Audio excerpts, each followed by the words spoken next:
That's orange. All right. Thank you for coming, everybody. Today I'm going to be speaking on distracted driving in hopes that it will motivate you not to drive distracted. I would ask that everybody introduce themselves before we begin. So, Matt, do you want to begin? Yep. Hi, I'm Matt Brabham, and I'm Stacy's coworker. My name is Oscar Crawford, and I am the father of one of Stacy's coworkers. Hi, I'm Georgia Brown. I live across the street. Mary Blessington. I live across the street next door to Georgia. Hi, I'm Crystal Crawford. I am the coworker that brought the dad. All right, we'll go ahead and begin. All right. Imagine this. When you are driving down the highway, you get a text. First instinct is to reach, grab your phone, and look at your text. Now, if you're going 55 miles an hour down the highway, 5 seconds is all it takes to travel the length of a football field blind. In 2017, distracted driving claimed 3,166 lives, according to the National Highway and Traffic Safety Administration. Distracted driving is defined as when a task or activity draws the driver's attention away from the act of driving itself. I'm Stacy Stringer, and I'm guilty of distracted driving. I wrote a similar speech in 2013 on the same topic, and well, guess what? I still partake in distracted driving. It's a habit that I want to break, and I also want the ones around me to stop as well.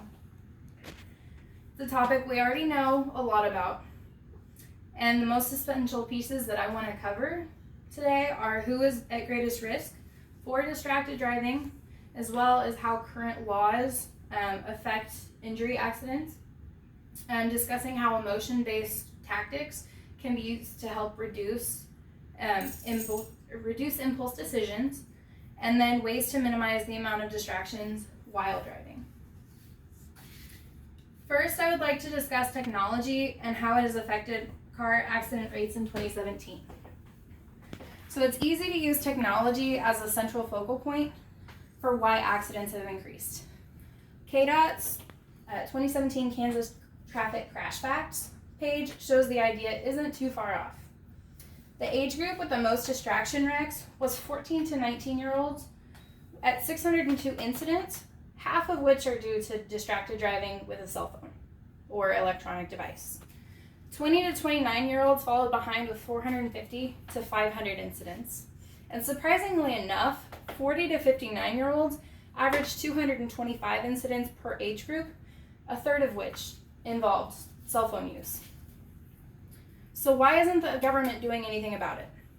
47 out of 50 states actually have texting laws. It allows an officer to pull you over if you're texting, with or without committing another traffic violation, depending on the state. The Governor's Highway Safety Association lists all state laws on distracted driving, and you can find their link on the NHTSA's website under the Law tab on the page. According to CNN's Dr. Edith Braco-Sanchez, states with texting and driving bar saw an average decrease of 4% in emergency visits after motor vehicle crashes that involved texting and driving. So now that we've discussed a little bit about who is at risk and some laws in place, let's talk more about the behavioral effects of distracted driving. One of the biggest distractions that we obviously see is texting. According to Yusuke Hayashi in the journal article, threat appeals reduce impulsive decision-making associated with texting while driving, a behavioral economic approach. There are 3 forms of distractions. Visual, taking your eyes off the road. Manual, removing your hands from the steering wheel. And cognitive, thinking about something else. Texting combines all 3 forms. These people that created that report conducted a study on undergraduate students to understand the impulsive decision-making process when choosing to text and drive, despite the fact they know the risks. They looked at effectiveness of threat appeals and how they influence impulsive decision-making Will it really affect whether or not they choose to text and drive? And they also looked at emotions like regret and hypothesized that threat appeals would make participants regret more and text less. Then they also created video-based threat appeals to induce regret. Videos formerly showed participants dying or being injured in a crash due to texting and driving. Videos now show participants actively killing or injuring others when texting and driving. In the study, in this article, there were 2 videos shown. The control video was Matthew McConaughey in a Lincoln commercial. He was in an SUV on a highway, completely stopped. There's a bull in the middle of the road. And he's questioning all these things about the bull, questioning about how dangerous it was. Ultimately, he decides it's not worth driving around the bull. It's just easier to turn around. In the alternative video, the test video, there's a girl and her friends. They're driving down the highway. And the girl reaches out to grab her phone to text her mom. Halfway through texting her mom, she swerves into the oncoming traffic lane. The moment that they're about to impact, the frame stops. And she has a moment to go talk to the other driver. The other driver says, "What are you thinking? Were you texting and driving? I have kids in the car."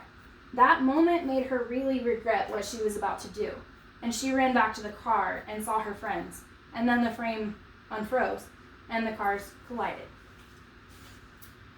After these videos were shown, participants were asked to answer questions on various aspects, like intentions and attitudes on texting and driving in the future.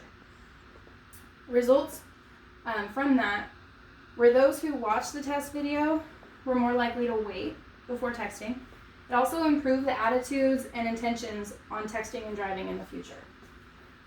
It also showed some correlation between threat appeals and influencing impulsive decision making. It's easy to see from the study how video influence can affect a person's behavior, but what are some other ways to tackle this issue? Well, there are several areas that we can focus on when it comes to reducing the risk of distracted driving. For starters, we can focus on teenagers as a novice group of drivers and utilize some of the following options. Teens are inexperienced in 3 things: hazard anticipation, hazard mitigation, and attention maintenance, according to Teen Distracted Driving Integrative Review.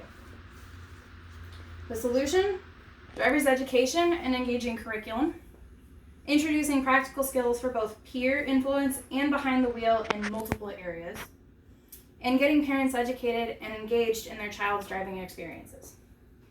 Despite driver's education no longer being required for some teenagers to be able to get their driver's license anymore, the study showed that the more likely a student was in contact with a driver's education course, the less likely that they were going to take part in a negative driving behavior. Effective driving laws like the ones we mentioned earlier can help minimize risks as well. If your state isn't completely hands-free yet, take the initiative and do it yourself. Utilize Bluetooth, headphones, the magnetic things that you can put up on your dash. Some phones have the driving mode option. Avoid technology. Think smart. Don't eat and drive. Don't put your makeup on. If you grab a drink, use a straw. Minimize the time your eyes are away from the road and your hands are off the wheel. If you're in a car with a notorious texter and driver, take the phone away and offer to send the text for them. And regardless of how you choose to refrain from text or from bad habits while driving, make sure you look out for others as well. So we've covered a lot about this topic today. We discussed who is at greatest risk of distracted driving and briefly covered some info about the laws on distracted driving and the reduction of accidents due to these laws. We went over the case study on behavioral effects of distracted driving, including the effect of regret on impulse decision making. And then finally, we discussed some ways we can minimize the risk of driving while distracted. Sometimes we forget that we risk an accident when we climb behind the wheel. I want to leave you guys today with the videos that the case study showed to give you that option.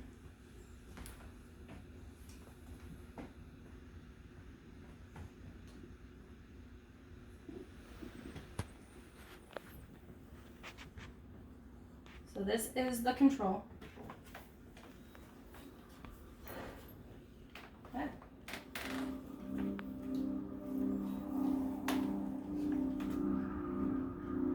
That's a big bull.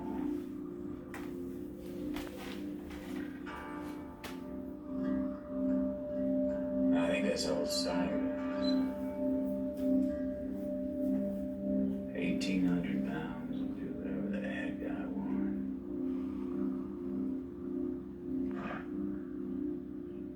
I can respect that.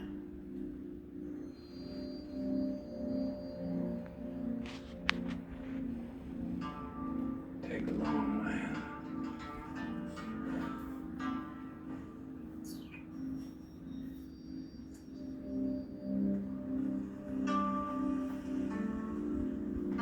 Thank you, Cyrus.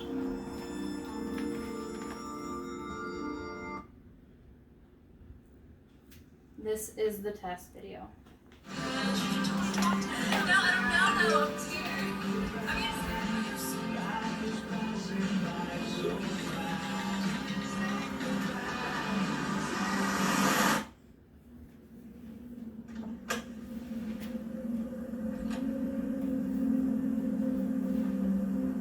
Do you know that you're in my lane?